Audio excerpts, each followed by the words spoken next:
Namaste. The Yoga for Unity and Well-Being program, 100 days towards the International Day of Yoga, began on the 14th of March 2021. Halfway into it, we bring you something exceptional.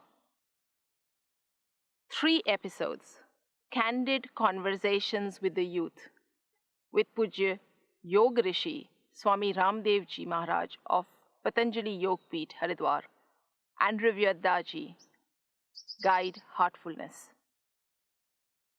Both of these amazing and exceptional human beings. Hard to believe that they really do exist. But when you see them with the youth, talking so openly, so beautifully, it does something to our hearts. We join the youth, and indeed, that energy gains us.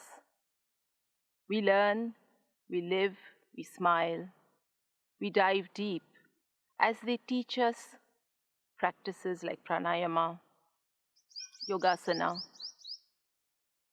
meditation, heartfulness cleaning, how heartfulness meditation through pranahuti or yogic transmission can be transformative to such an extent. Both of these people share their own experiences as young men. What moved them? What motivated them? What is it that they can tell these youth who are asking them such amazing questions? Questions about everyday life, questions about how to live, questions about what to choose as a career, how to manage relationships, how to deal with emotions, frustrations, difficulties, questions about inspiration. These are young people from the MIT University of Pune in India and the Great Lakes Institute in Chennai. Namaste.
प्रणाम स्वामी जी। मेरा आपसे प्रश्न है कि corona virus का हमारे future पे और हमारे लाइफस्टाइल पे क्या असर पड़ेगा? लोग अब सोच रहे हैं कि डॉक्टर्स मदद करते हैं, दवाइयाँ भी मदद करती हैं, बाहर के एंटरटेनमेंट भी हमारे लिए अच्छे होते हैं, जलसे अच्छे होते हैं, पार्टियाँ अच्छी होती हैं, लेकिन एक समय वो भी आ सकता है जब ये कोई साथ में ना खड़े हो। हमको कह दिया जाए कि अब आप बाद में आना, पहले कोरोना पेशेंट्स का इलाज हो रहा है, आपके ब्लड प्रेशर, शुगर को, आपके डिप्रेशन को आप अपने आप मैनेज किए थोड़े दिन तक, आपको अभी हॉस्पिटल में भर्ती नहीं कर सकते। तो व्यक्ति आत्मनिर्भरता की तरफ और ज्यादा बढ़ेगा और वो सोचेगा कि ऐसा भी हो सकता है कि कोई ऐसी भी बीमारी आ जाए जिसकी कोई वैक्सीन ना हो, कोई उसका केमिकल सॉल्ट ना हो, कोई उस तरह से कोई स्टेरॉइड ना हो उसके लिए, तो मैं लड़ सकूं। तो वो जो पहले वेल्थ को सब 99% नंबर देता था, हेल्थ को 1% देता था, अब वो देखेगा कि हेल्थ और वेल्थ में बैलेंस करने की कोशिश करेगा एक, और उसके लिए अष्टांग योग का ही रास्ता है।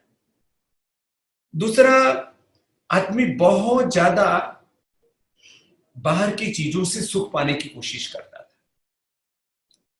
वो आज भी पाना चाहता है और कोई बुरी बात भी नहीं, लेकिन वो ये भी सोच रहा है कि यदि अकेले में भी रहना पड़े तो परेशानी ना हो। जैसे हम हैं, पूज्य दादी बैठे हैं, हम लोगों को यदि 50 साल भी लॉकडाउन में रखा जाए तो हम बड़े खुश होंगे, लेकिन देश के लिए अच्छा नहीं है। उनको सोशल इकोनॉमिक और सारी जो है एक्टिविटीज करनी है।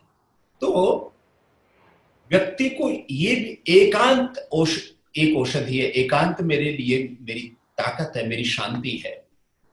तो वो भी सोचेगा कि मुझे थोड़ा सा वक्त एकांत में भी बैठना चाहिए, ध्यान में, योग में, समाधि में बैठना चाहिए। फिर वो समूह में जीना भी सीखेगा। अभी आपस में घरों में काफी होम वायलेंस होने लगा है, क्योंकि पहले कभी कभी मिलते थे तो थोड़ी नोकझोंक होती थी। अब दिन भर एक दूसरे के साथ रह रहे तो उनको लगता है रे अब तो बहुत प्यार से रहना चाहिए, छोटी छोटी बातों में दोष नहीं निकालना चाहिए। तो ऐसे बैठते हो, तुम ऐसे बैठते हो, तुम ऐसे बोलते हो, तुम ऐसे करते हो। माने अब आदमी जो है वो अपने ऊपर फोकस्ड होकर के अपने बारे में भी सोचना ज्यादा शुरू करेगा। और एक अंतिम बात कहता हूं, वैसे तो इसके बहुत सारे पक्ष हैं। एक अंतिम बात यह है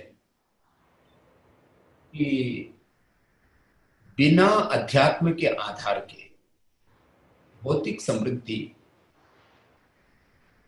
किसी काम की नहीं। अमेरिका जैसी विश्व की महाशक्ति भी आज परमाणु शक्ति संपन्न राष्ट्र एक छोटे से जीवाणु से डरा हुआ है, बेबस है, लाचार है।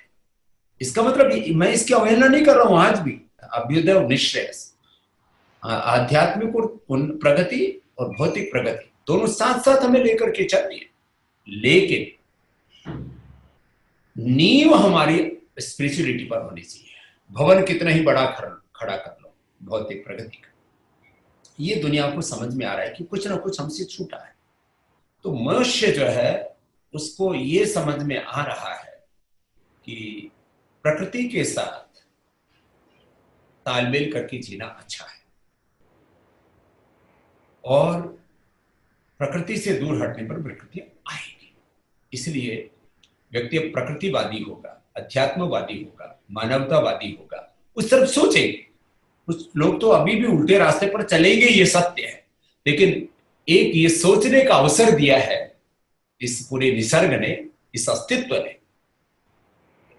ये एक आवाज उठ रही है, this is the sound of this nature और this existence, that you go inside, you go in yourself. Stay at home ही नहीं, stay in yourself.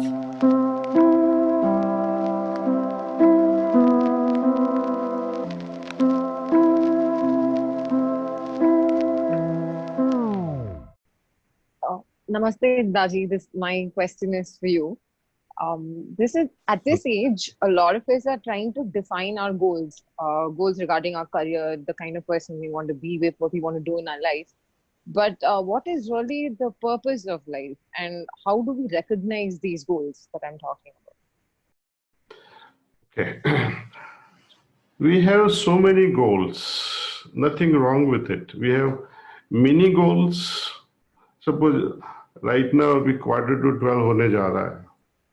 Immediate goal is lunch. ये खत्म करे, खाना खाए. शाम को क्या करेंगे? It's a medium term. Career is another goal. क्या करेंगे, क्या बनेंगे, कहाँ जाएंगे, where to settle. Ultimate goal, ईश्वर प्राप्ति या God realization.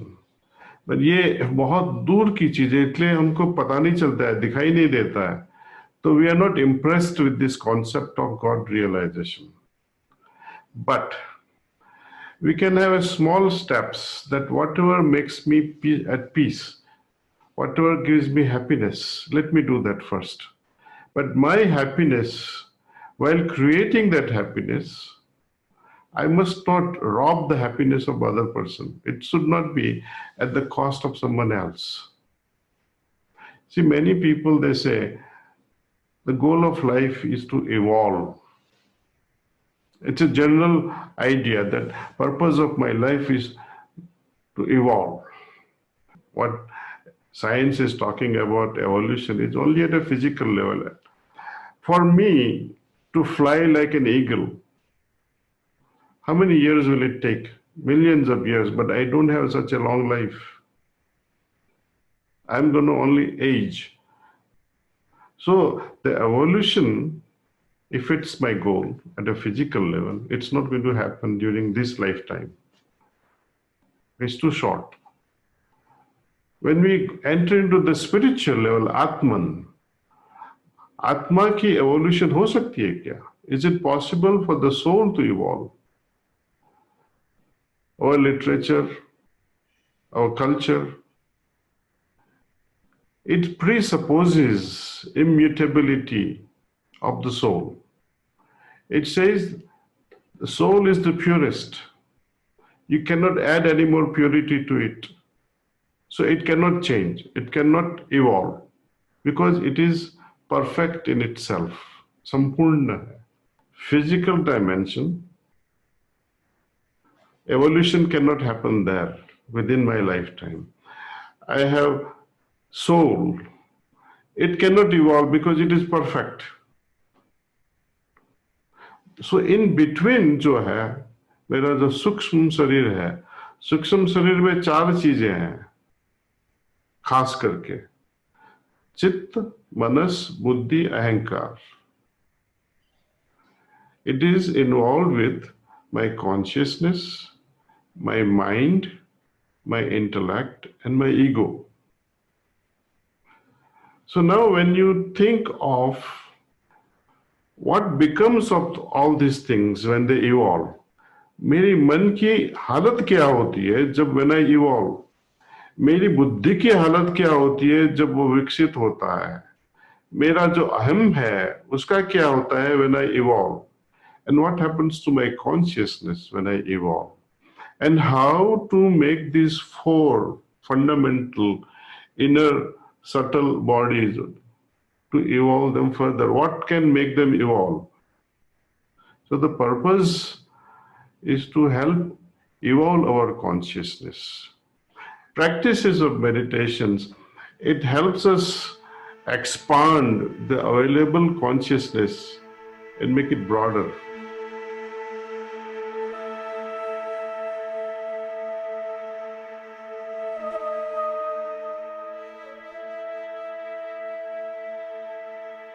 नमस्ते स्वामी जी महाराज, मेरा प्रश्न है कि अष्टांग योग अभ्यास मुझे अपने लक्ष्य को पूरा करने में कैसे मदद करेगा? अष्टांग योग अभ्यास बेटा ये हमारे ह्यूमन वैल्यूज है, मोरल वैल्यूज है, ये हमारे वाणी व्यवहार की मर्यादाएं हैं, डूज एंड डोंट्स, क्या करना क्या नहीं करना है. तो नॉन वायलेंस के रास्ते पर चलना है, वायलेंस नहीं, ट्रूथफुलनेस पे चलना है, जो झूठी चीजें उनसे छूटना है, किसी दूसरे के पदार्थों की इच्छा नहीं करनी है. भाई सब कुछ भगवान का है और जो मुझे मेरी मेहनत से प्राप्त हुआ है वो मेरा है. तो यही है अहिंसा, सत्य, अस्थिर, ब्रह्मचर्य. मुझे अपने शरीर पर, इंद्रियों पर, अपने मन पर कंट्रोल रखना है. मुझे अपने शरीर, इंद्रियों और मन को ऐसे ही छोड़ नहीं देना है कि जो मन में आया उधर ही मनमानी करने लगे. मेरे पास जो कुछ है मुझे अपने लिए न्यूनतम रख करके मैं अपनी फैमिली, अपने सोसाइटी, अपने नेशन के लिए क्या कर सकता हूँ, यह परिग्रह है. तो ये 5 यम है, नियम है. शुचिता, मुझे प्योरिटी में रहना है, तन की, मन की, जीवन की, विचारों की, भावनाओं की, सबकी पवित्रता में रहना है. मुझे संतोष में रहना है, सेटिस्फैक्शन में रहना है. सोच संतोष तब करना है, जीवन में मेहनत करनी है, पुरुषार्थ करना है, संघर्ष करना है. मुझे हिम्मत नहीं हारनी है. मुझे अपने जिस काम को हाथ में लिया उसको बीच में नहीं छोड़ना है, चाहे वो फैमिली का गोल हो, चाहे वो करियर का गोल हो, चाहे वो बिजनेस का गोल हो. जो अभी राजी बात कर रहे थे कि एक तो अल्टीमेट गोल है, एक इनिशियल गोल्स भी होते हैं लाइफ के, शॉर्ट टर्म गोल्स भी होते हैं, तो उनको बीच में नहीं छोड़ना है तब. और फिर अपनी चेतना से हमें एकात्म रहना है.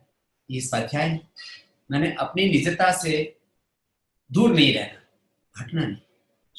I am complete in my self. यह है स्वाध्याय.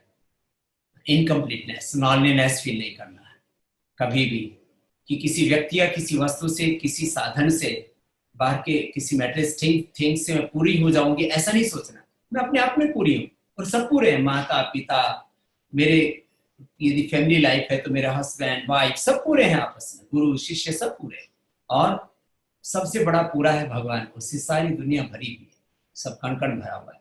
तो ये यम नियम है जो हमारे जीवन को, हमारे आहार विचार वाणी व्यवहार स्वभाव को पवित्र बनाते हैं।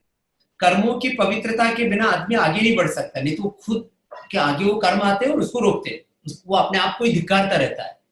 तो ये है हमारे कर्मों की पवित्रता, यम नियम। फिर प्राणायाम से अपने प्राणों को, जो हमारी इनर बॉडी है उसको भी और शुद्ध करते हैं। फिर प्रत्याहार से अपने इंद्रियों को शुद्ध करते हैं, धारणा से अपने मन को शुद्ध करते हैं, ध्यान से आत्मा को शुद्ध करते हैं, और समाधि से परमात्मा में एकात्म हो जाते हैं। तो बहुत शॉर्ट में बता दिया है, क्योंकि क्वेश्चंस बहुत है ना, तो थोड़ा थोड़ा करके बता रहे हैं। तो ये अष्टांग योग इस तरह से स्टेप बाय स्टेप हमारे फिजिकल कॉन्शियस से लेकर के और हमारे सेल्फ आत्मा तक की पवित्रता का एक रास्ता है। इसलिए महर्षि पतंजलि ने कहा योगांग अनुष्ठाना अशुद्धि क्षय ज्ञान दीप्ति अविवेकी ख्याति। ऐसा करेंगे तो फिर हमारे भीतर अनलिमिटेड अपॉर्चुनिटीज है हमारे पास। जैसे पूज्य दादाजी ने भी बोला कि फिजिकल लिमिटेशंस है, तो इमोशनल लेवल पर, स्पिरिचुअल लेवल पर जाएंगे तो ये सारा ब्रह्मांड हम में और हम सारे ब्रह्मांड में। तो ये इतनी व्यापकता है इस अष्टांग योग की।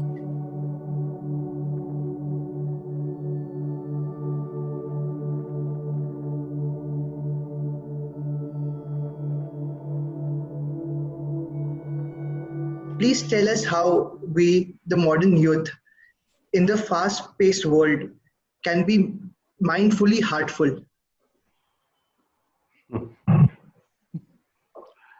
Mindfully heartful. सोच समझ के mindfully means you're fully aware. At the same time, you're also aware that where my heart is. ना कहा गया है कि एक साधे सब सदे, सब साधे सब जाए। वो एक क्या सी चीज है कि जिनको साधने के बाद और कुछ साधने का जरूर नहीं रहता। यदि हम लग गए कि ईश्वर प्राप्ति की ओर जाना है, ये हमारा परम ध्येय हो जाता है, परम ध्येय हो जाता है। मीनिंग उसके अलावा नजरों में कुछ दिखता नहीं है।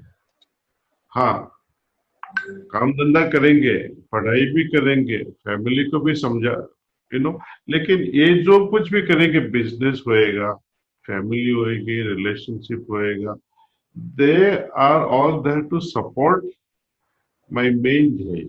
जो मेरा परम ध्येय है उसको सपोर्ट करने के लिए मैं ये सब कर रहा हूँ।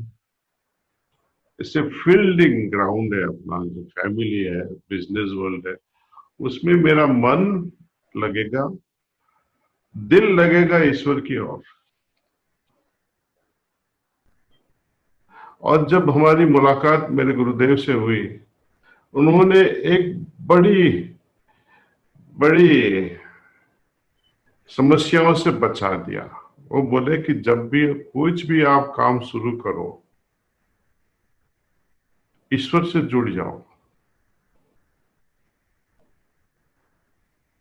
ये जब याद ईश्वर की चली जाएगी, तब आप ये मुसीबतों को झेल नहीं पाओगे। अपने आप वो टेररिस्ट की तरह अपने को अटैक करेंगे। यादों का जब पहरा, ईश्वर की यादों का पहरा जब टूट जाता है, तो हम मिट जाते हैं। तो ये ईश्वर का, इनकी याद का पहरा लगाए रखना बहुत जरूरी है।